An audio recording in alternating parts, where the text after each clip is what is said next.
Hello everyone, তো তোমরা কেমন আছো? নিয়ে চলে এসেছি আরও একটা মিনি ব্লগটা বলা যেতে পারে একটু খিচুড়ি টাইপ, বাট ভালো লাগবে আশা করি তোমাদের। তো চলো, আজকে একটা জিনিস অর্ডার করেছিলাম। হ্যাঁ, সেদিন দেখলাম জোম্যাটোতে কোয়ালিটি ওয়ালসের অফার দিচ্ছে, তো সেই অফার লুটে নিলাম আমিও। তো আমার মতো কে কে আইসক্রিম লাভার আছো অবশ্যই কিন্তু কমেন্ট করে জানিও। তো আমি অফারে দুটো অর্ডার করেছিলাম, choco brownie and divine chocolate type কিছু একটা নাম ছিল। তো ফার্স্টে আমি চকো ব্রাউনিটাই টেস্ট করছি, পরে ওটাও যখন টেস্ট করবো তোমাদের সাথে শেয়ার করবো ফিডব্যাক। তো গাইস, আমি কিন্তু ফার্স্টে চকো ব্রাউনিটা অর্ডার করিনি, আমি dairy milk chocolate type flavour একটা অর্ডার করেছিলাম, বাট সেটা আউট অফ স্টক হয়ে যাওয়ায় আমাকে ওরা রিকোয়েস্ট করে যে আপনি চেঞ্জ করে নিন। তো আমি ব্রাউনিতে সুইচ করি। তো ব্রাউনিটা নিয়ে আমার খুব বেশি আশা ছিল না, বাট বলে না যে জিনিস নিয়ে আশা থাকে না সেটাই ভালো হয়। হ্যাঁ, ব্রাউনিটা কিন্তু অসম খেতে, তো তোমরাও কিন্তু অবশ্যই ট্রাই করতে পারো।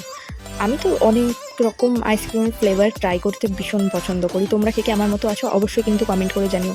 তো এই যে আমি বাটিতে বেড়ে নিচ্ছি সবার জন্য আর কি। ফার্স্টে একটা বলে নিয়ে তোমাদেরকে একটু ডেকোরেশন করে দেখিয়ে দিই চলো।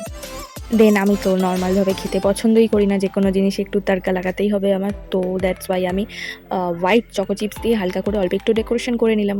গাইস, আইসক্রিম পার্টিটা তো হেপি হলো, একদম ফাটাফাটি। তো এইটুকুতে কি আর পেট ভরে না মন ভরে? তো দেন আমি ভাবলাম যে কিছু আর একটু ইউনিক বানানো যাক। তো আমি ভাবলাম ঘরে সয়াবিন আছে, সয়াবিন দিয়ে ভেজ কাটলেট টাইপ কিছু বানানো যাক। তো গাইস, যেমনটা ভাবলাম তেমন প্রস্তুতি নিতে শুরু করে দিলাম। তো এই যে সয়াবিনগুলো আমি সেদ্ধ করে নিয়েছি, দেন গ্রাইন্ডারে একটু পেস্ট করে নেব। আর পেঁয়াজও দেখলে তোমরা কেটে নিয়েছি। তো দেন ওগুলো পেস্ট করে নিয়ে একটুখানি আমি ওটা মেখে নিচ্ছিলাম টাইট করে কাটলেট তৈরি করার জন্য আর কি। তো তোমরা যদি ডিটেলসে এটার রেসিপি চাও অবশ্যই আমাকে কমেন্ট করে জানিও, আমি একটা ডিটেলসে আলাদা করে তোমাদেরকে রেসিপিটা শেয়ার করে দেবো। তো আমি একা নিশ্চয়ই এত ভালো করে পারতাম না। তো কাটলেটের শেপ দিতে আমি মাকে বললাম, কারণ আমি ভীষণ নাকানি চোবানি খেয়ে যাচ্ছিলাম পুরোটা একা করতে গিয়ে। দ্যাটস ওয়াই মা আমাকে কাটলেটের শেপ দিতে হেল্প করেছে। তো গাইস, এগুলোকে আমরা স্কোয়ার শেপই দিয়েছি। ভাজার আগে এগুলো দেখতে কতটা টেম্পটিং লাগছে তাই না? তো ভাজার পরে কতটা টেস্টি হয়েছে।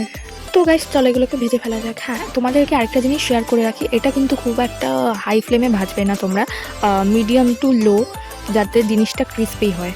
আমিও সেরকমভাবেই করেছি। হ্যাঁ, অনেকেই না বিশ্বাস করছিল না যে এটা আমি বানিয়েছি, তো তাদের জন্যই কিছুটা শেয়ার করলাম।